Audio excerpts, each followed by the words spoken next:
Inventamos coisas que hoje estão espalhadas pelo mundo e que não registramos a patente. Temos muitos exemplos de empresas que foram criadas nesse contexto no âmbito da universidade. A inovação não cai do céu aos trambolhões. A inovação é algo que é fundamental para sobreviver.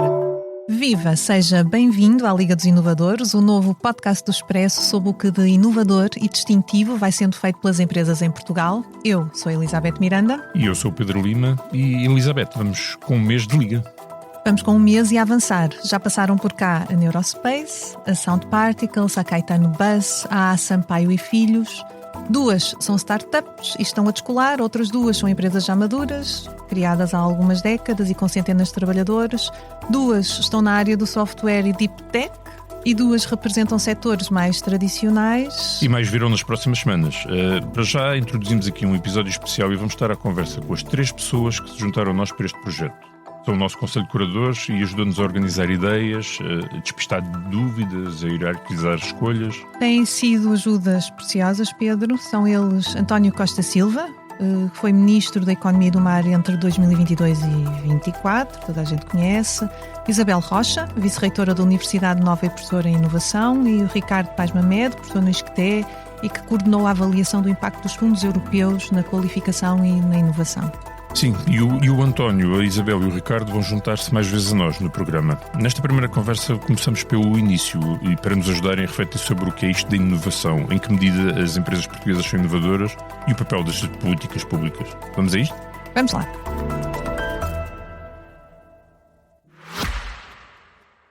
Ah, saudade!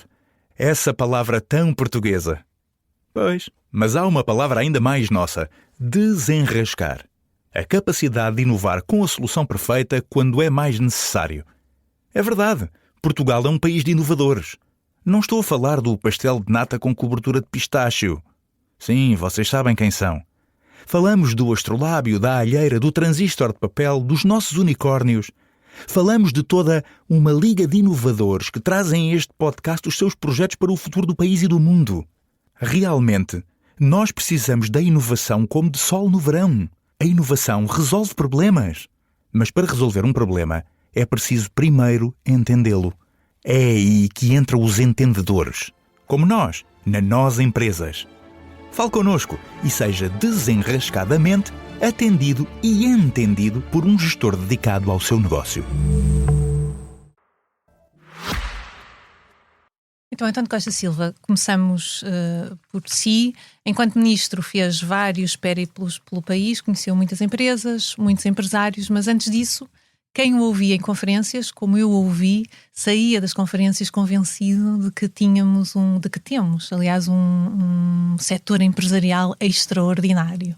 Quando saiu do Ministério da Economia, se saiu com esta convicção reforçada? Sim, saí com a convicção reforçada.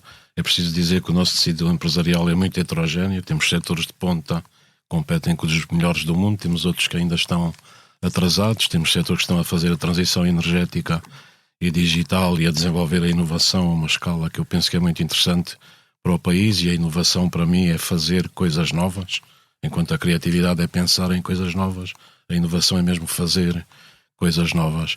E, portanto, quando nós olhamos para os resultados que o país tem alcançado, são resultados que são interessantes. Não podemos ficar deslumbrados, falta fazer muita coisa, mas se olhar, por exemplo, para as exportações dos bens de alta tecnologia, o país está a fazer um caminho admirável.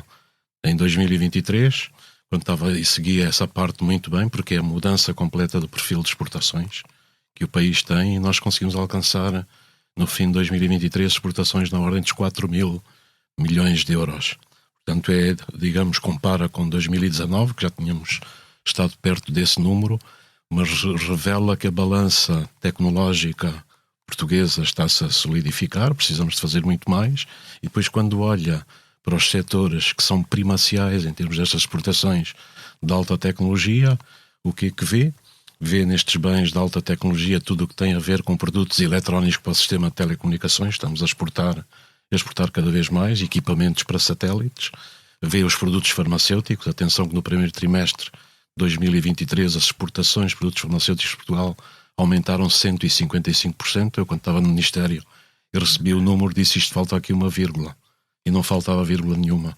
E é curioso que a maior penetração é no mercado norte-americano. E, portanto, nós temos empresas também na área do setor de saúde que são muito importantes. E depois tudo o que tem a ver com drones, com sistemas não tripulados, até que a gente pensa sempre que são os piores do mundo em tudo, não confiamos uns nos outros, não valorizamos aquilo que fazemos de bem, e eu acho que é essa luta que também temos que travar se nós acreditarmos em nós próprios, e foi isso que procurei fazer enquanto ministro, visitar as empresas, passar um sinal de confiança e ver tudo aquilo que realmente eles fazem notável. E ficou surpreendido, portanto, pelo que viu.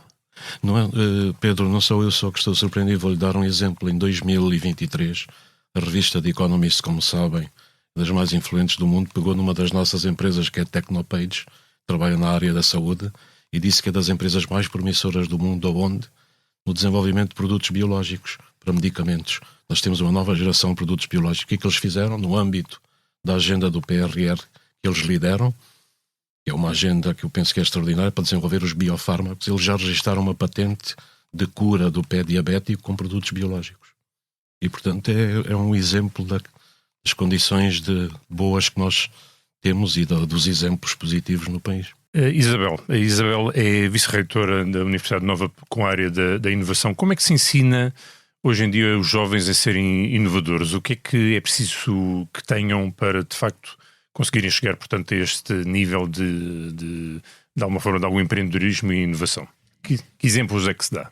É uma excelente questão. Nós temos feito um esforço enorme na Nova, e muitas outras universidades também têm feito, por dizer ensinar empreendedorismo é algo que muitas pessoas não recebem muito bem, mas ensinar as bases e motivar os jovens a serem empreendedores. Nós neste momento devemos ter mais de metade dos estudantes da universidade que estão expostos a diferentes cursos, a diferentes iniciativas de empreendedorismo, e outras universidades como Porto, a Católica, o Minho e muitas outras estão a fazer esforços semelhantes. E, portanto, trata-se, por um lado, de lhes mostrar o que é ser empreendedor, falar nas diferentes características, nas diferentes motivações, mas também, seguramente, dar algum tipo de conteúdos que são importantes para estudantes, por exemplo, que vêm das engenharias, das ciências exatas ou das ciências sociais. Há conteúdos que são muito relevantes, ligados à gestão, como é evidente, às finanças, aos modelos de negócio, à angariação de financiamento. São conceitos que sem eles é difícil alguém se tornar empreendedor e ter a confiança para se tornar empreendedor, porque isso também é importante, que haja essa confiança. Por um lado, também é importante um contexto interdisciplinar. Isso nós temos constatado que quando colocamos estudantes de diferentes áreas, e temos alguns programas em que colocamos estudantes de direito, estudantes de engenharia, estudantes de gestão, estudantes de saúde, estudantes de filosofia, em equipas mistas, com o objetivo de fazerem um plano de negócio, o que sai daí é muitas vezes extraordinário. E mesmo que isso não vá dar origem a uma empresa, e tem dado, nós temos muitos exemplos de empresas que foram criadas nesse contexto no âmbito da universidade, a experiência para os estudantes que passam por esses cursos ou por essas iniciativas levam-na para a vida na perspectiva de que percebem a utilidade de ter outras disciplinas e a complementaridade. Muitas vezes há um engenheiro que tem uma ideia de fazer uma empresa, mas sabe muito pouco sobre as questões regulamentares. E aqui a pessoa de direito pode dar uma grande ajuda.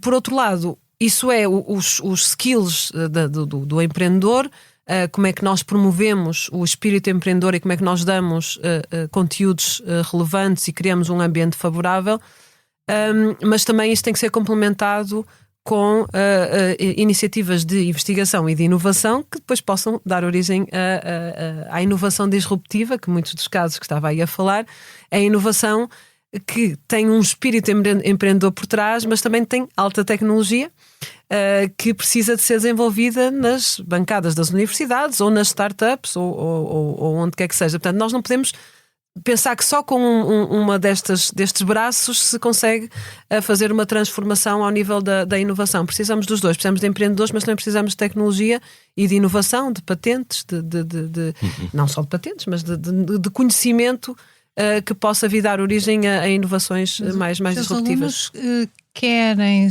aprender, conhecer, saber sobre empreendedorismo e inovação para serem empresários, para lançarem o seu negócio, é isto maioritariamente? Sim, muitos estudantes vêm para cursos de empreendedorismo pela curiosidade de perceber do que é que estamos a falar. Também já sabem que são conteúdos que são valorizados independentemente do percurso que eles venham a ter. Portanto, os conteúdos, um engenheiro que tenha passado com conteúdos de gestão sabe que isso é valorizado, sabe que os soft skills também que se promovem aí também são valorizados pelo mercado de trabalho, independentemente de vir a ser empreendedor. Portanto, nós damos formação de empreendedor para formar empreendedores, mas também para conferir um conjunto de skills e de capacidades que possam ser úteis aos estudantes. Portanto, é um objetivo mais lato. Ricardo, situando-nos aqui um pouco mais no conceito, o que é isto de ser inovador? O que é a inovação, não é? Parece uma pergunta muito abstrata, se calhar sou um bocadinho mais concreta. Há um inovador em cada empresário, por exemplo? Também há inovadores sem ser empresários. Por isso é que eu há pouco perguntava se todos queriam ser empresários, sim. De facto. Eu atualmente, embora não seja exatamente nesse estatuto que aqui esteja, estou a dirigir uma escola do ISCTE em Sintra, dedicada a tecnologias digitais aplicadas, que tem 10 licenciaturas e onde os alunos de todas as licenciaturas são obrigados, faz parte do currículo obrigatório das licenciaturas, terem no segundo ano duas cadeiras semestrais de inovação e empreendedorismo. O nosso objetivo não é que todos os alunos que saem do ISCTE Sintra venham a ser pessoas que iniciam novas empresas. A ideia de inovação e empreendedorismo, basicamente, é procurar incutir nestes futuros licenciados a ideia de que é possível olhar para o mundo de uma forma diferente, olhar para problemas que estão para resolver e propor soluções para problemas que estão para resolver. E eles, no âmbito dessas cadeiras, trabalham, precisamente como a Isabel dizia há pouco, a lógica de interdisciplinaridade. Nós constituímos grupos das diferentes licenciaturas, portanto são cadeiras que funcionam com as várias licenciaturas ao mesmo tempo, e eles têm ao longo de um ano desenvolver uma proposta de um produto, de um bem ou serviço, que no final do ano, que tem uma dimensão sempre, quer de software, quer de hardware, e no final eles têm de ter uma proposta de negócio com base naquilo. Sendo que muitas vezes podem estar a desenvolver soluções que são mercantis ou soluções não mercantis, podem ser soluções para resolver problemas do mundo que não têm propriamente um mercado à espera de comprar aquelas soluções, mas muitas vezes terão. Portanto, a esmagadora maioria ser destes... inovador é ter uma ideia, é isso? Não é exatamente. Eu acho que... E fazer.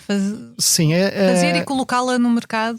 A definição que o António deu há pouco é fundamental. É a definição clássica de inovação, que distingue invenção de inovação, e Schumpeter é um dos responsáveis fundamentais deste conceito. Inovar é pegar numa ideia de um produto novo ou melhorado, ou de um processo novo ou melhorado, e introduzi-la no mercado. E só falamos de inovação a partir do momento em que nós temos um produto ou um processo novos ou melhorados a serem transacionados, não é? E, portanto, a ser objeto de procura por parte de diferentes entidades.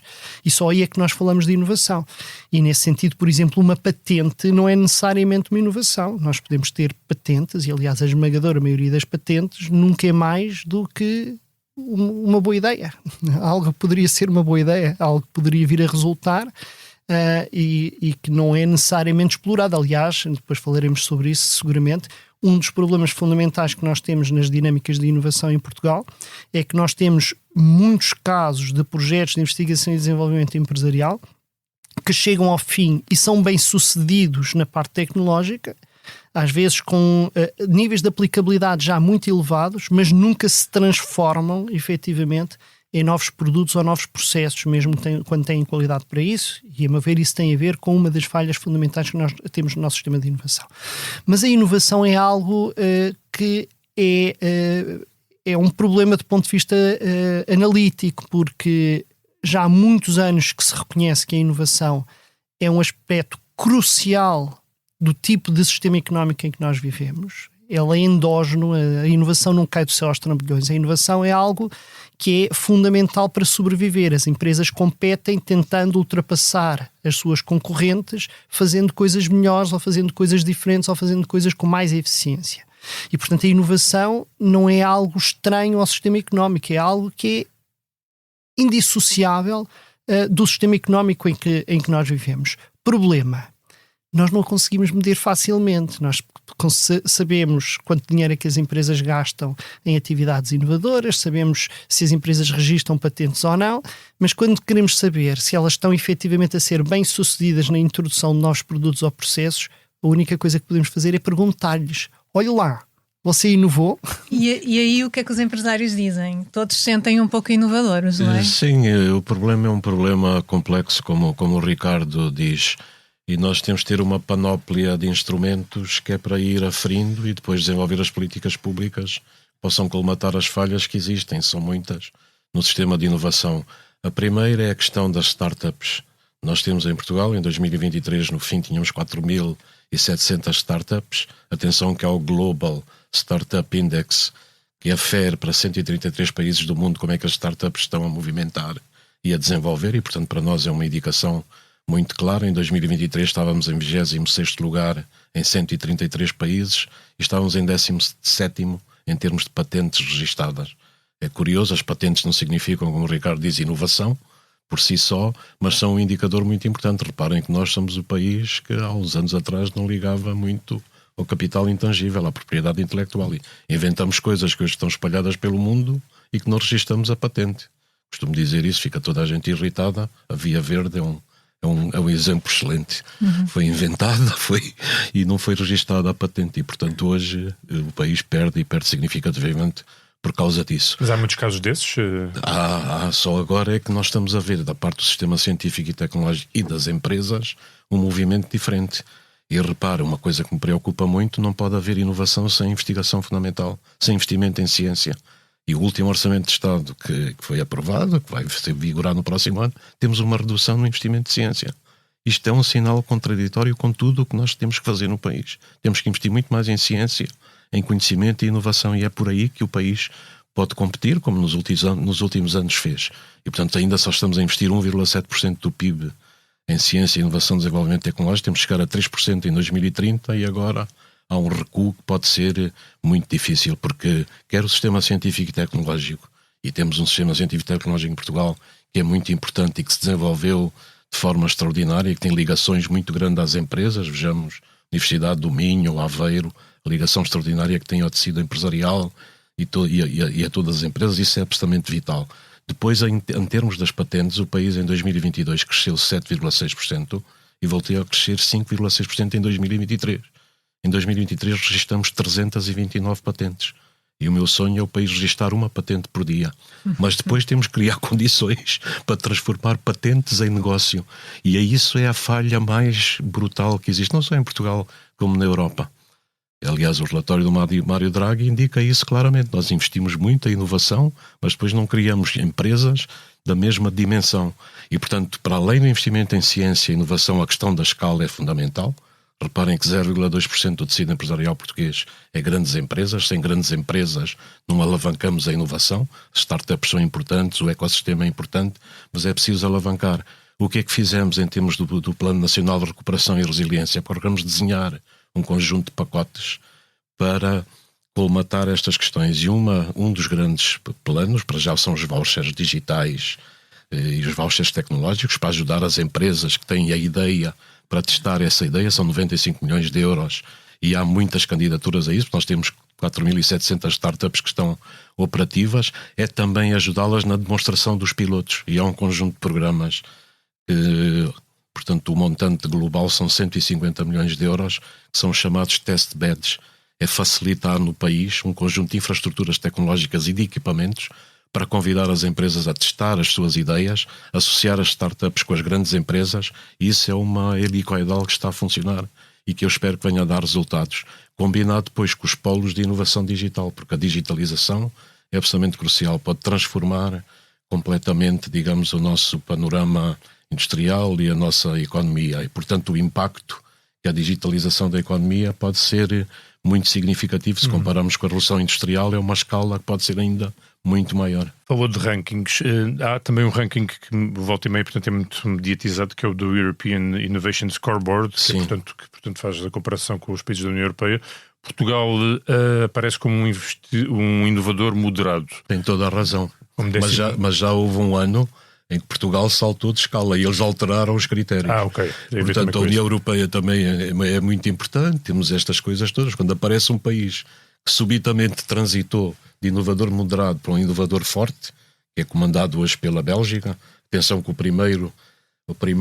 primeira classe é dos líderes de inovação na Europa. São só 4 países, estão os nórdicos, os tradicionais, Dinamarca, Suécia, Finlândia e depois a Holanda.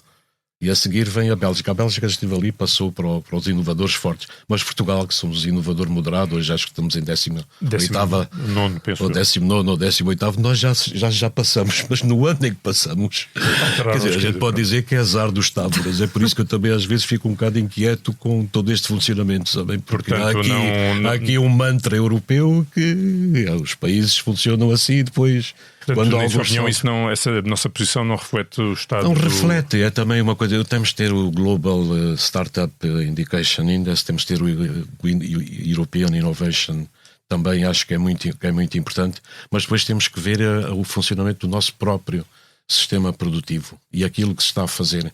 E é por isso que eu acho que no âmbito das agendas mobilizadoras do PRR, para mim é o maior programa de transformação da economia portuguesa nos últimos anos. São 2.800 milhões de investimento público, no total são 7.000 milhões, e desenhamos as agendas mobilizadoras, e fiquei muito contente porque o atual Ministro da Coesão disse que tinha inveja de não ter sido ele a ter a ideia, porque é uma boa ideia, portanto já há aqui alguma consistência, e eu espero que não vai produzir resultados em todos os níveis, mas para vos dar uma ideia, temos uma agenda que é bioneutral, que é liderada pela nós para produzir a nova geração de dispositivos ciberfísicos para as cidades inteligentes, é onde está também a Salvador Caetano na questão da mobilidade.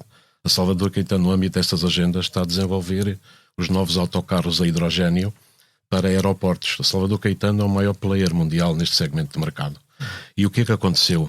Eles resolveram também, no âmbito da agenda, desenvolver a construção de um veículo elétrico, que é o APM. O APM ganhou o concurso para os Jogos Olímpicos de Paris.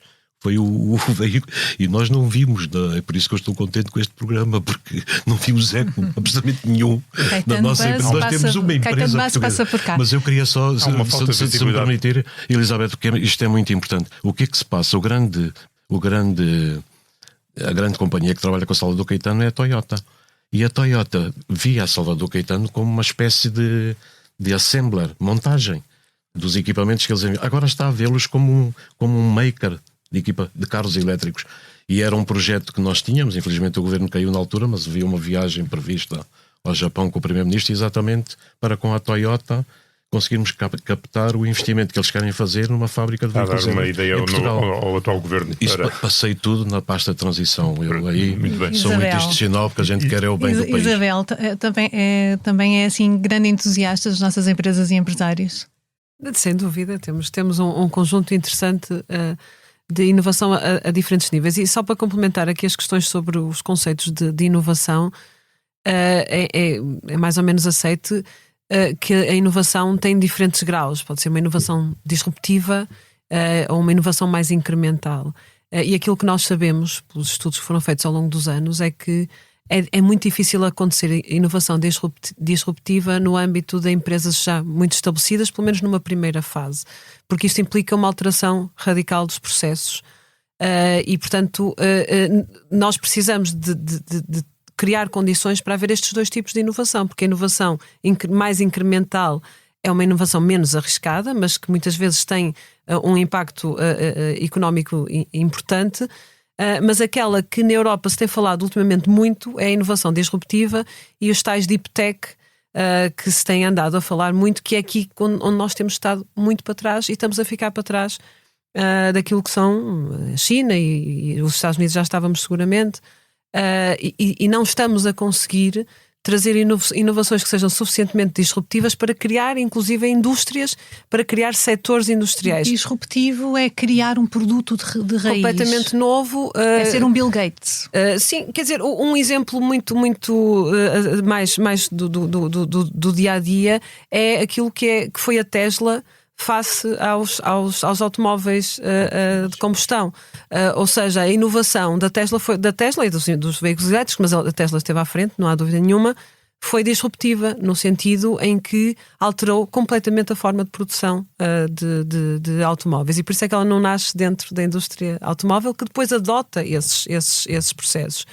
E nós há muitos outros exemplos. Portanto, há transformações a acontecerem na indústria química, numa transformação para a biotecnologia, que estão a ter uma velocidade de adoção muito mais baixa do que seria de esperar, até por questões de sustentabilidade, porque isto implica uma alteração de processos e investimentos grandes a nível de equipamento e uma série de outros investimentos. Portanto, nós temos que conseguir aqui os dois lados, porque a inovação incremental ou mais incremental também é essencial, mas a inovação disruptiva é aquela que depois vai dar origem a novas indústrias e vai ser adotada pela indústria, e normalmente surgem startups. Daí a importância das startups. E as nossas startups têm problemas de crescimento. Temos startups fantásticas, temos problemas de crescimento, e temos seguramente um problema de investimento em investigação. Isso é um problema que a Europa já reconheceu, é um problema que em Portugal é muito mais grave do que na maior parte dos países europeus. E quando vemos, há uma correlação impressionante entre os países que têm inovação disruptiva e têm as deep techs e que têm tudo isto, e que investem muito em investigação. Portanto, não só investir em inovação, mas em investigação. Mas isto tudo também para dizer que nós temos resultados muito impressionantes em inovação mais incremental, menos disruptiva, naquilo que são as nossas indústrias tradicionais. E isto vamos ter aqui muitos exemplos, ou pelo menos alguns exemplos, que são de facto extraordinários, que mostram a capacidade que o nosso tecido empresarial tem de inovar dentro daquilo que são os seus processos, e muitas vezes, ao fazer essa inovação, também romperem com o próprio processo que está estabelecido. E portanto, para responder à sua pergunta, tenho por um lado confiança nas startups que estão a nascer. Gostaria que fossem muito mais, e gostaria que fossem muito mais baseadas em deep tech, mas isto não é um problema português, como disse. E tenho também uma confiança enorme naquilo que é o nosso tecido de empresas estabelecidas, o nosso tecido industrial, que tem revelado uma capacidade grande de inovar dentro daquilo que são os seus próprios processos. Ricardo, situando-nos nas políticas públicas, muitos os projetos de que vamos falar aqui, muitos deles, e alguns dos quais vocês nos ajudaram a fazer a seleção, não existiriam sem financiamento público, não é? Já ouvimos aqui, quer o António, quer a Isabel, falaram na importância de haver financiamento. São necessários também outros instrumentos, não é? Aonde é que o Estado pode entrar para fomentar o empreendedorismo, a inovação? Há um risco muito grande de se achar que a política pública para a inovação é financiamento, quando na verdade, para termos um sistema de inovação a funcionar, nós precisamos, o próprio nome indica, de um sistema. Precisamos de um conjunto muito alargado de atores que se complementam nas suas funções e nas suas competências, e que estão articulados de forma mais ou menos diretiva, isto é, pode ser uma articulação que surge espontaneamente porque as coisas convergiram para aí por dinâmicas de mercado, ou na maior parte das vezes porque houve opções de alguma forma planeadas para que se desenvolvessem competências para determinadas finalidades. Nós, quando olhamos para alguns dos setores mais bem-sucedidos em Portugal, aqueles que conseguiram pegar numa base industrial previamente existente e enfrentar uma concorrência muito acérrima e afirmar-se nos mercados internacionais. Estou a pensar, para dar 2 exemplos, haveria mais uns quantos, mas estou a pensar, por exemplo, nos moldes ou no calçado.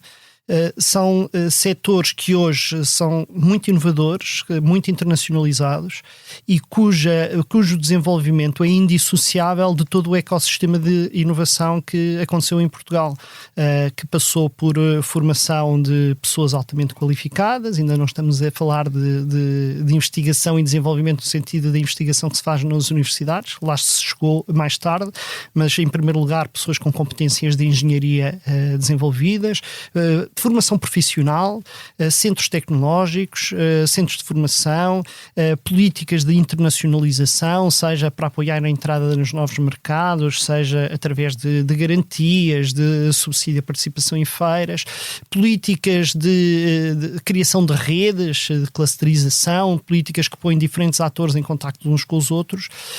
Na maior parte das vezes é importante perceber-se que estas coisas não acontecem espontaneamente. Pôr empresas a articularem-se com investigadores ou pôr entidades responsáveis por formação profissional a desenvolverem as competências que são necessárias para uma determinada fileira produtiva, ou pôr investidores a perceber aquele negócio e as suas oportunidades, são coisas que envolvem um investimento de tempo e muitas vezes algum investimento de recursos financeiros, inclusive, que os agentes privados, e não é só privados, públicos também, eu estou a pensar nos investigadores universitários, pensam duas vezes antes de se meter nessa loucura de agora vou falar com pessoas que não falam a minha linguagem, não me conhecem de lado nenhum, eu também não os conheço, não sei se têm algum interesse, tenho os meus papers para publicar, porque é que hei de estar a gastar tempo com isto? Até preciso uma estratégia nacional e é preciso quem promova essa interação, é isso? Bom, eu acho que aquilo que a história do desenvolvimento de capacidades produtivas mais ou menos avançadas em diferentes países do mundo nos mostra é que há muitos poucos casos de países que se tornaram líderes em determinados setores onde não tenha havido uma grande capacidade das entidades públicas se articularem com as entidades privadas. Se quisermos, as PPPs boas, tal como há o colesterol bom e o colesterol mau, as PPPs boas, aquelas que pedem de cada um dos tipos de atores aquilo que eles têm para dar. O Estado tem para dar instrumentos de política, tem incentivos, pode funcionar como comprador, pode funcionar como indutor de desenvolvimento de qualificações e, portanto, todas estas coisas são necessárias. A ideia de vamos simplesmente pôr dinheiro, dar subsídios, pôr dinheiro nos problemas, não é suficiente. O António falava há pouco das agendas mobilizadoras. Uma das coisas que, enquanto instrumento de política pública, as agendas mobilizadoras têm de interessante é a obrigatoriedade da colaboração. Vocês vão perguntar aos agentes que participam e vocês vão ter a oportunidade de os entrevistar. A maior parte deles, não sei se em on, mas seguramente em off, vão-vos dizer que isto é uma grande chatice, participarmos nestes processos, envolve muita gente e envolve muita burocracia, temos para perder tempo em reuniões. E é verdade, e se calhar se não estivessem condicionados pela política pública a ter esse tipo de comportamento colaborativo, não o teriam, porque aquilo é uma grande chatice. Mas as grandes ideias, aquelas coisas que podem transformar a economia portuguesa, que no fundo é o cruzamento da biotecnologia com a agroindústria, das ciências dos materiais com a construção ou com o têxtil, esse tipo de cruzamentos que muitas vezes são inesperados, só surgem quando há um empurrãozinho de alguém que não tem nada a ver com aquilo. E temos feito isso suficientemente bem ou podemos nunca fazemos suficientemente bem, podemos sempre melhorar, mas a questão das agendas mobilizadoras é importante porque o desenho obriga as empresas a falarem entre elas a cooperarem em vez de concorrerem apenas. E obriga as empresas a falar em ecossistema científico e tecnológico. Eu acho que isto é um paradigma que está a mudar. E, portanto, eu participei em reuniões com várias delas. Uma das coisas que lutava muito ao nível do nosso sistema produtivo é para nós diminuirmos o conteúdo importado das nossas exportações. Nós somos dos países que têm maior conteúdo importado nas exportações. Isto é, preferimos importar, fabricar os produtos e depois exportar. E, portanto, quando chegava, mesmo no âmbito das agendas, perguntava-se, mas estas máquinas que vocês estão a usar são produzidas onde? Na Itália, na Suíça? Porquê é que não fazemos em Portugal? Nós temos uma indústria metalomecânica que em 2022 foi o principal setor exportador do E o que é que país, lhe respondiam à à frente do pergunta? turismo. Não, que no âmbito das agendas estavam a falar uns com os outros, não sabiam que havia competências, e há aqui um caminho que tem que se fazer. Porque nós somos muito individualistas, trabalhamos muito em feudos. Mas isso tem não vindo, de falamos facto, uns a com os outros. melhorar mais, não é? A colaboração das empresas, e nomeadamente a nível setorial. As agendas mobilizadoras apontam, de facto, alguns bons exemplos de setores que se conseguiram organizar. E como a Isabel dizia, inclusive nos setores tradicionais, por exemplo, a indústria têxtil tem uma agenda que eu acho que é extraordinária, que é a Nau Verde, que é dirigida pela Paulo Piquet. E o que é que essa agenda, o que é que eles estão a fazer? Estão a utilizar fibras de fios reciclados.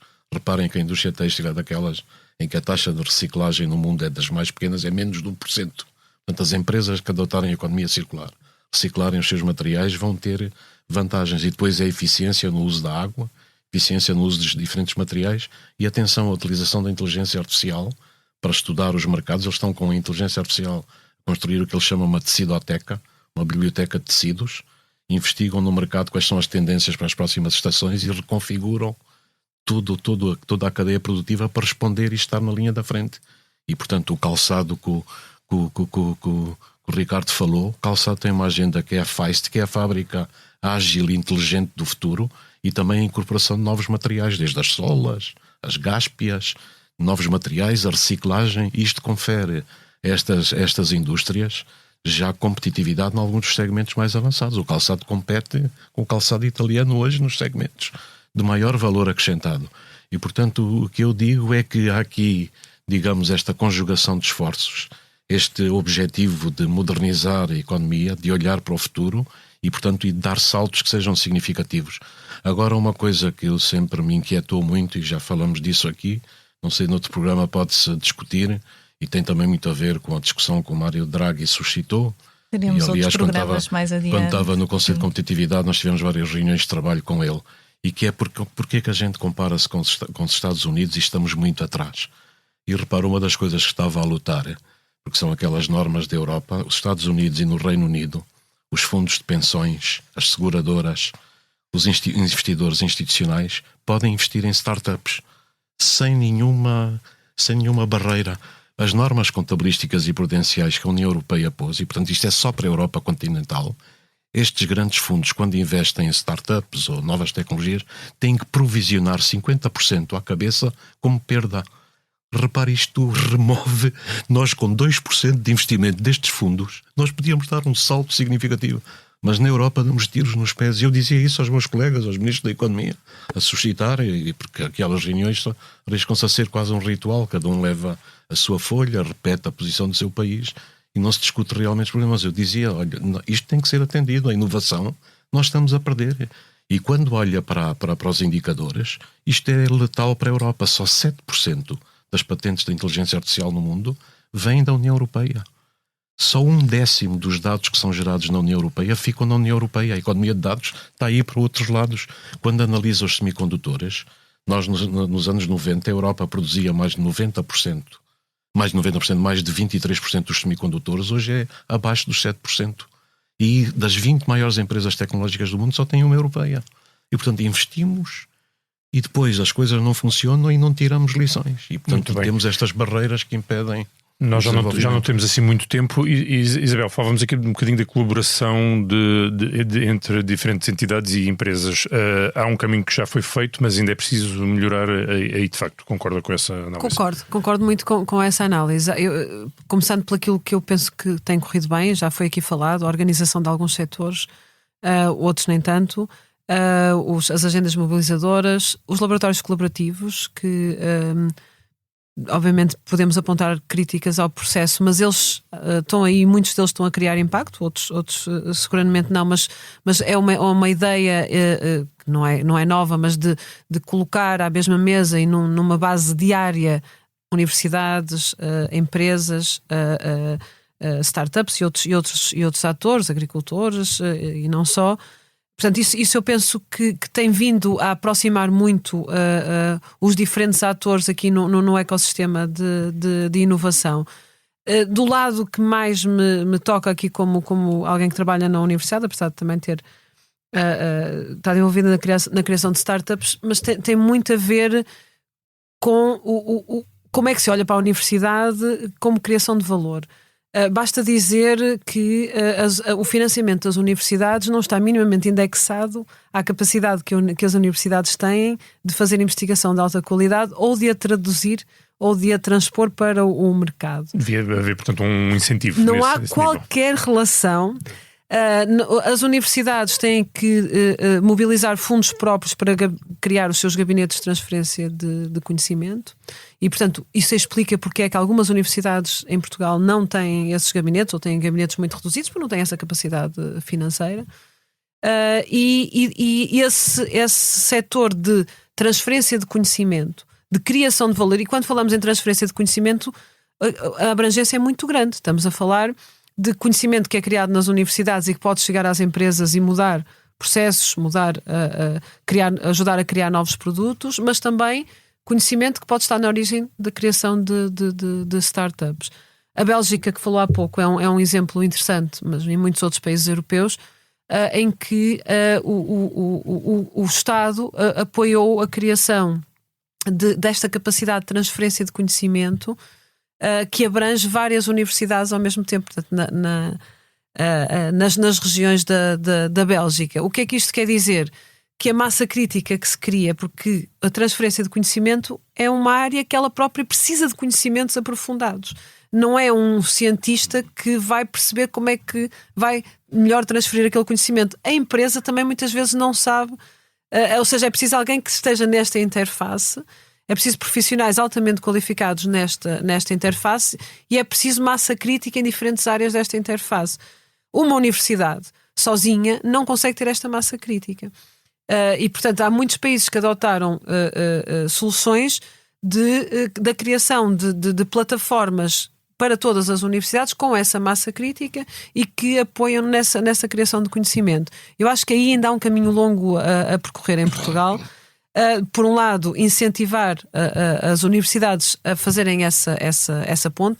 Muitas vezes nós temos os nossos investigadores em qualquer universidade em Portugal, muitos deles estão cada vez mais interessados em colaborar com empresas.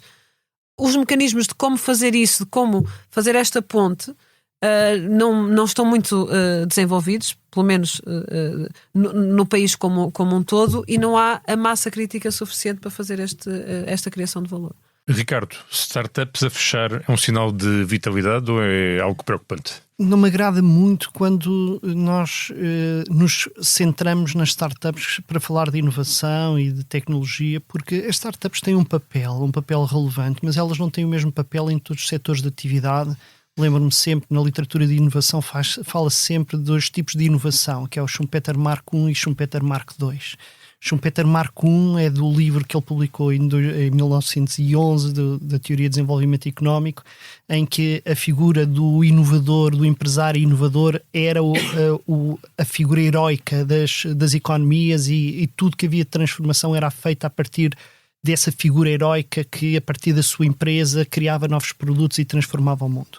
E depois há o Schumpeter Mark II, que é o Schumpeter do Capitalismo, Socialismo e Democracia, que é um livro já escrito no início dos anos 40, em que ele já não era um economista da pequena Áustria, era um economista dos grandes Estados Unidos e percebia que o grosso da inovação se fazia dentro da grande empresa, porque a investigação e desenvolvimento empresarial se profissionalizou, tem grandes indivisibilidades, grandes economias de escala e, portanto, o António referia isso há pouco, é preciso dimensões muito grandes para ser capaz não apenas de inovar, mas acima de tudo para transformar novas ideias, novas soluções em algo que gera valor, porque tipicamente exige mercados de dimensão grande e é preciso investimentos e organização muito avançada, que só as grandes empresas é que tipicamente têm para conseguir explorar mercados.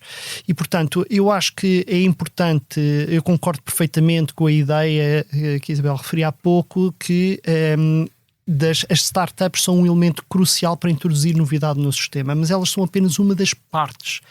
E a ideia de que nós devemos transformar as universidades em produtoras de startup, e eu falo-vos na qualidade, como vos disse, de um diretor de uma escola de tecnologias digitais que tem na preparação dos estudantes para formarem as suas próprias empresas uma das suas preocupações centrais, mas na verdade isso é uma coisa que hoje está mais do que estudado. O principal contributo das universidades para o desenvolvimento económico e tecnológico é a qualidade dos seus recursos humanos.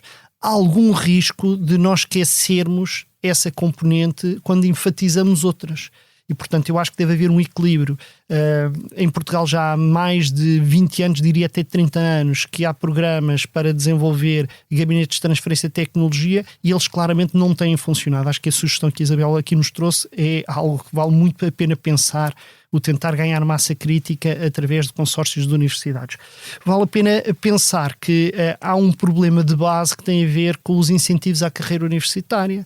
Um universitário hoje não sobe na carreira por ter uma colaboração bem sucedida com uma universidade, com uma empresa. Quem diz com uma empresa, diz com um gabinete altamente sofisticado da administração pública para desenvolver soluções que resolvem problemas sociais. Também um académico, tirando alguns casos pontuais, não sobe na carreira só porque publica patentes. A ideia da publicação em revistas internacionais continua a ser o alfa e o ômega da carreira universitária, e embora seja um crivo importante, ele muitas vezes desincentiva coisas que têm níveis de sucesso muito mais incertos. Eu já falei, estive aqui há uns tempos a fazer uma análise de um programa de doutoramentos em contexto empresarial, e uma das coisas que quer os doutorandos, quer as empresas que os albergam, diziam como um problema é: eles só querem publicar e nós não queremos que eles publiquem porque eles vão revelar os nossos segredos e nós não queremos.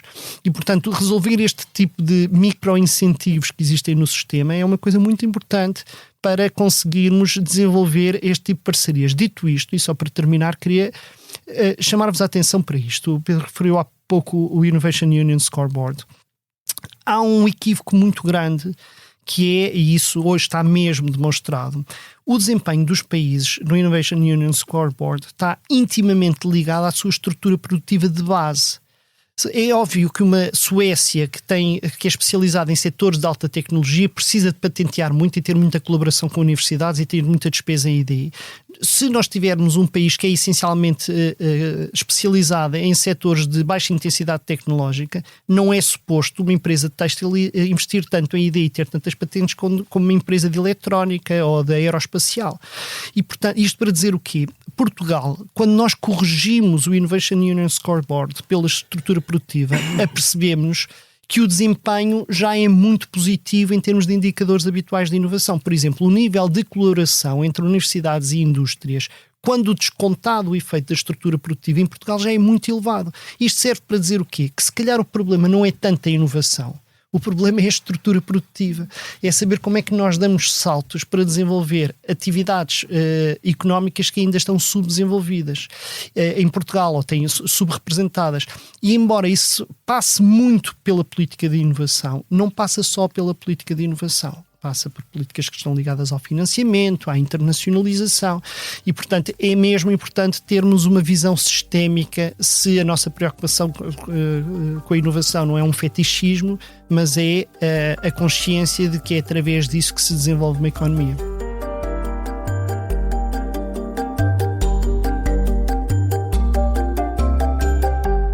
Nós tínhamos lançado aqui um desafio, vermos convosco qual foi a maior inovação empresarial de Portugal nas últimas décadas. Só uma é um bocado difícil. Pronto, por isso é que é complexidade. Mas eu, por exemplo, eu dou muita atenção à Takeover com todo o seu desenvolvimento, porque pode abrir uma área naquilo que é as tecnologias relacionadas com o espaço, com o uso dos drones, com o uso dos sistemas não tripulados e que são vitais para o futuro.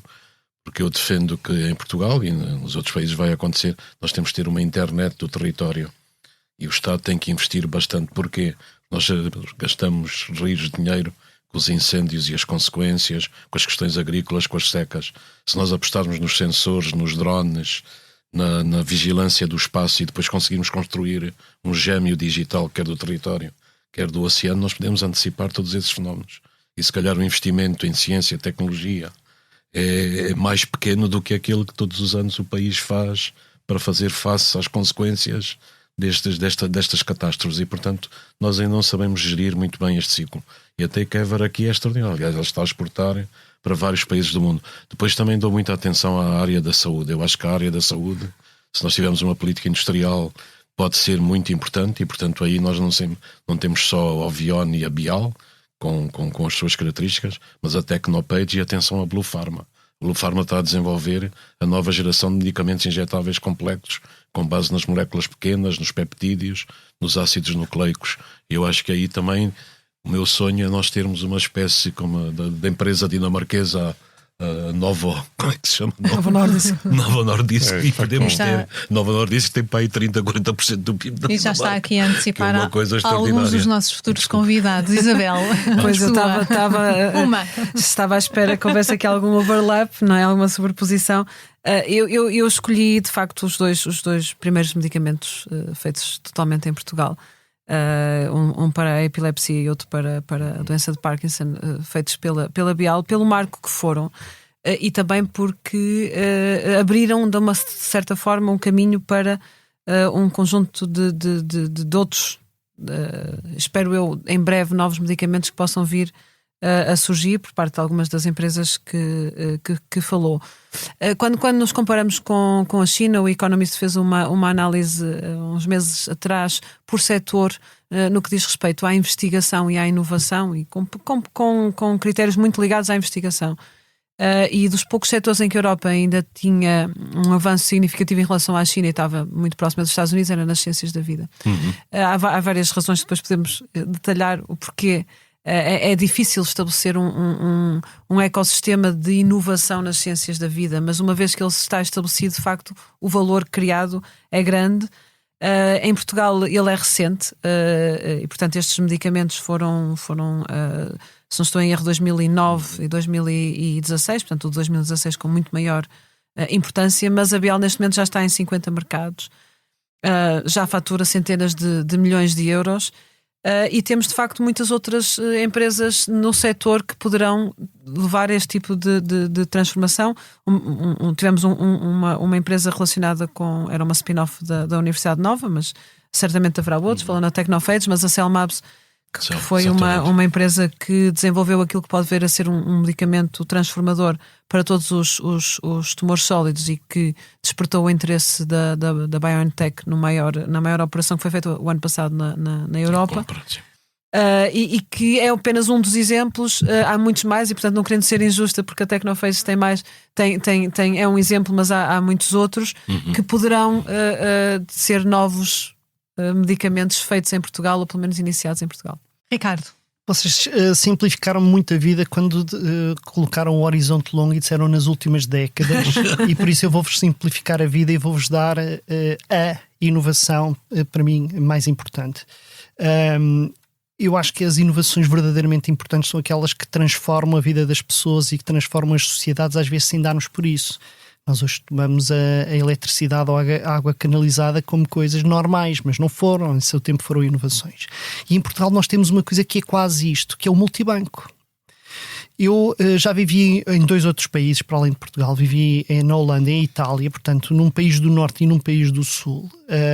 Vivi em Itália há 20 anos e na Holanda há 30.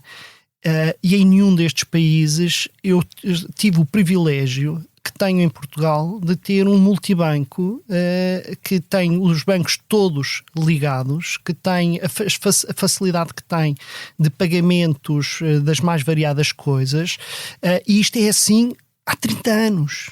Eu estava na Holanda há 30 anos e eu só podia levantar dinheiro do meu banco, tinha de andar pelas cidades à procura de uma repartição do meu banco para poder ir levantar dinheiro. E isto é daquelas coisas, às vezes diz Portugal é um país muito burocrático. Nós às vezes não imaginamos a quantidade de trabalho burocrático que algumas coisas que foram feitas em Portugal nos poupam. E o multibanco eu acho que é daquelas que mais se aproximam da água canalizada. Muito bem, portanto somos inovadores há muitos anos e não nos lembramos disso, não é? E temos de dar visibilidade, portanto, às nossas inovações. Também penso que é uma das conclusões que tiramos desta nossa conversa, que muito agradecemos a vossa participação. António, Isabel, Ricardo, muito obrigada por esta conversa connosco e obrigada por terem associado ao nosso projeto. Vamos falando ao longo dos próximos meses. Obrigado. Eu sou o Pedro Lima. Eu, Elizabeth Miranda, e neste episódio contamos com a Salomé Rita e o Gustavo Carvalho na sonoplastia. A fotografia é de Nuno Fox e a capa é de Tiago Pereira Santos. A coordenação é de Joana Beleza e Miguel Prado e a direção de João Vieira Pereira. Subscreva a Liga dos Inovadores na sua plataforma preferida ou em expresso.pt. Daqui a uma semana voltamos com mais uma empresa.